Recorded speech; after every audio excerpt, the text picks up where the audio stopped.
Welcome to the Blackberry Medicine Bag Show with your host, C. Walker, also known as Blackberry. Osiosi Dunela, Dousti Natene, Geonda Rasa, Dalcote. What's up to everybody?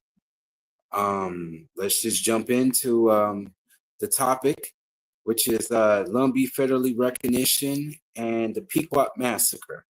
But let's start with the trending topic. Trump campaign promised to recognize North Carolina Lumbee's tribe November 28, 2024, when Kamala Harris and Donald Trump campaigned in North Carolina. Both candidates courted a state-recognized tribe where 55,000 members could have helped tip the battleground. Trump in September promised that he would sign legislation to grant federal recognition to the Lumbee tribe, a distinction that would unlock access to federal funds. He ultimately won North Carolina by 3 points. And due to continue the support from Lumbee voters, now as Trump prepares to return to the White House in January, the promise would be put to the test. He has a Republican allies on the issues, and now the Lumbee, as well as tribes across the country, are watching closely to see what will come next. Tribal nations typically receive federal recognition through an application process.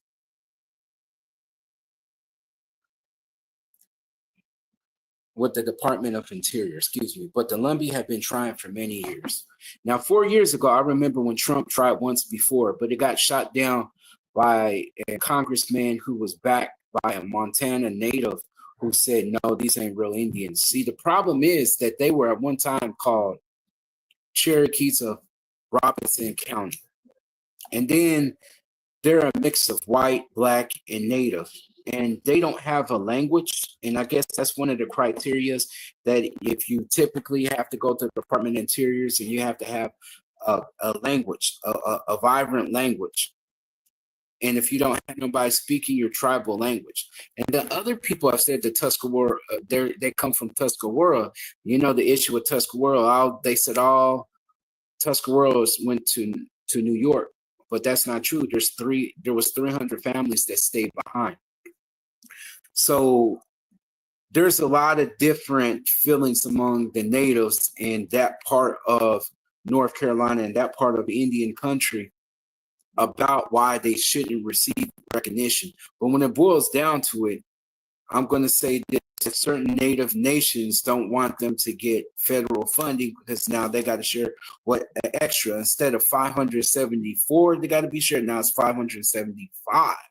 Native nations all got to share healthcare, but also this native nation now has to compete with that native nation. But my biggest thing is, okay, Robinson County is far from the Appalachians where that res is. So how are they even competing? You know, it's like two different areas, if you ask me. And for you to say that somebody isn't native and you don't study you don't know nothing about them outside of, you know, what they do, you know, culturally, you don't know their members, you don't study the history of their members. And in fact, to kick them out, at one time, they used to break bread with you and used to sit at your tribal council. And then all of a sudden, when they get that federal recognition, trying to, you disown them. That's not about the right. This is not me just saying, this is what I've heard other natives talk about the things, but I feel like they're going to get it with this president and with the having strong Congress and how they help them. I could see him, especially if he has his hand in the, with them getting that federal recognition and they get a casino. And if Trump could put his hand into it, he would. I think he would. I think that's the reason, because it's something for him. Anytime a government official can make some money, they're going to push it through. Maybe back then they couldn't, but I'm thinking now he knows the game and he's able to get things done with what they talked about his allies in Congress. And Congress, hey, you talk to a congressman, they get it through. And there's more yes than no's, then there we go. You got your further recognition. And let's keep it real. They've been working on for, I think, about 100 years. Where I live in Indiana, the Miami, they also been keep trying to fight it. So there are legit Native people that got paperwork who are still fighting to be recognized by the government, even to this day. Even though 574, there's all many other nations that state recognized or and then federally acknowledged, but not federally recognized. There's a difference, basically. So let's move forward with the indigenous medicine, what we're here for. Let me see what I'm going to pull out for you today. What I'm going to first pull out for you guys is wild sarsaparilla. What's wild sarsaparilla? How is it used? It's used to treat burns and sores, aches, treating infections, treating pain, treating pneumonia,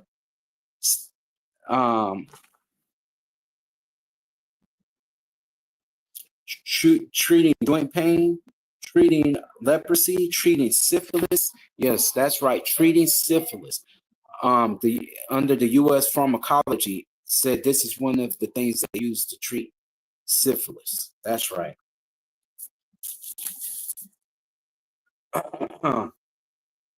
The next one is called Jack in the Pulpit, or Indian term. You can use it for a pultris, to treat headaches, respiration illness, skin condition, inflammation, stomach, gastro, diarrhea, and it's a antidiuretic. The next one is common milkweed. It treats skin conditions. You can use it for diarrhea, sore throats, rheumatoid arthritis, backaches, urinary dysfunction, venereal diseases.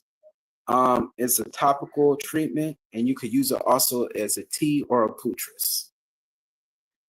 The next one that I have for you guys is called pawpaw, or Indiana banana. It's used in cancer-fighting properties, but nobody has really studied it like that. You could use it for headlights, use it for antioxidant and anti-inflammatory properties. All right.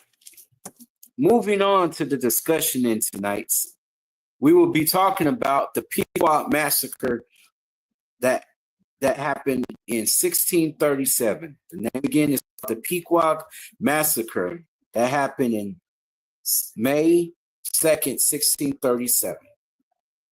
Before we get there, I want you guys to kind of think of a situation that could happen in modern times.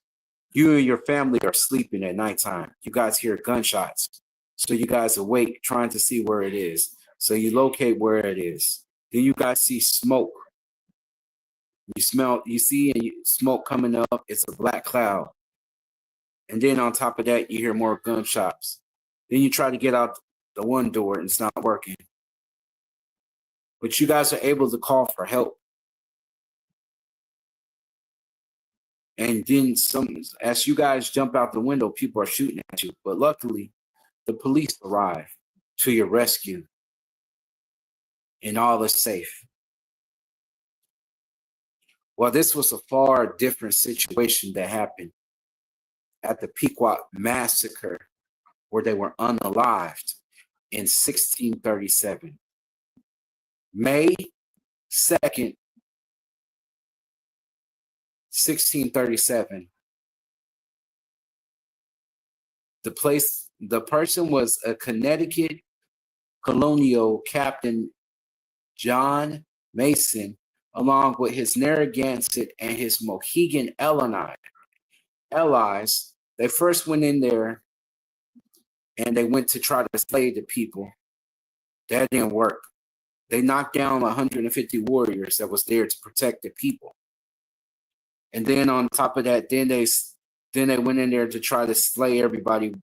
Didn't work. So they shot them, they set fire. Some of the natives asked before not to do nothing to harm the women and children because this wasn't honorable. And the name of them was Ninimo, I think that was, along with his Nunkus was his Mohegan ally. Because there was both Narragansett and Mohegan people there. There was a total of 200 Narragansett and 70 Mohegan warriors that were there. On top of that, there was only 90 white people that took part in this situation. So what happened was, after they unalived them with the swords, they went back and they set fire all over. And it was in between 400 to 700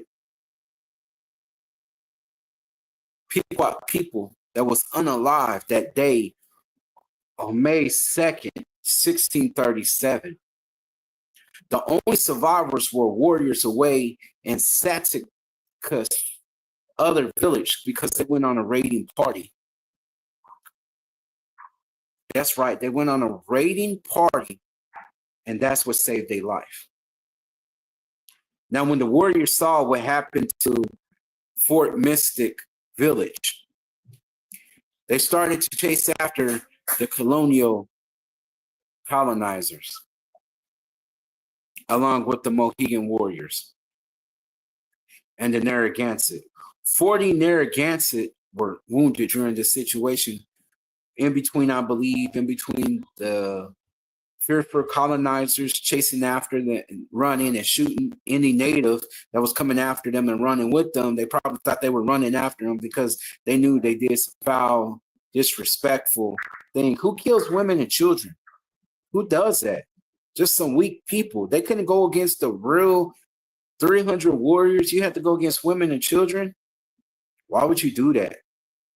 But I understand they were mad because the Pequots previously slaughtered or unalived some people. It was payback, back and forth, back and forth. But they was on Pequot territory. You know, they didn't have permission to do a lot of these things. There was another battle that broke out. It was called Battle Fairfield Swamp. There was 180 warriors unalived. Sadakis escaped with 80 warriors. So that was a 260. Out of 260, only 80 were alive, and 180 were unalived. Sadakis escaped to Mohawk, Seneca, Cayuga territory, only to be unalived by the Mohawks, and his scalp was sent to the English.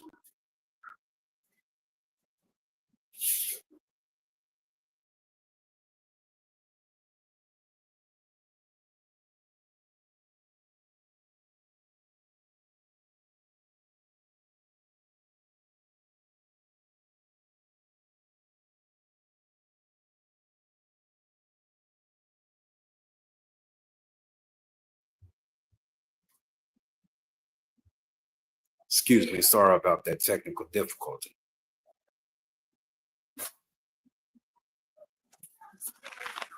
Now, in between the Pequot massacre and the King Philip, I'll probably continue on with King Philip because it goes hand in hand and I jump to something else. They were rounded up and made into slaves and sent to Bermuda. That's right, the island of Bermuda. And when they were sent down there, they were sent in particular to St. David's Island. And for many, many years, it was illegal. They could not use the name Pequot. A lot of times they were called Mohican or Narragansett or everything but Pequot. But one person kept it alive and said, no, I am Pequot. And the people learned. And then in 1983, the Pequot remnant descendants was able to gain federally recognition. And then they started to connect with the Pequot people in Bermuda with their cousins. Like they could feel it. There's actually a video that talks about that was studying so I could get some material about this. So they could feel it the way everything was, and they reconnected. And that's what I mean. I always encourage people, even though you can't maybe enroll with the tribe, reconnect, because you're going to find some kin folks in that tribal nation that you're going to eat friends. You can get adopted back in. I mean, if you really need benefits, you can find a job with great benefits, then you can add to a native nation with your knowledge, with your time. Do business, come up with business ideas. I know I do business with native people all the time in one way or another, either promoting or come up with ideas or, over the years, help them out whatever way I could. I mean, that's what it's really about. We helping each other. That's how we both survive. And that's how we defeated, like in Mexico with Yanga, Gus Park, he combined African slaves and native slaves and a mixture of African and native slaves to fight against the Spanish. He was the first colony. Yes, he had his own colony, his own talent, his own palenque to get free from Spanish control. The first one. And this predates the Pueblo Revolt. That's another thing you guys got to read about, the Pueblo Revolt.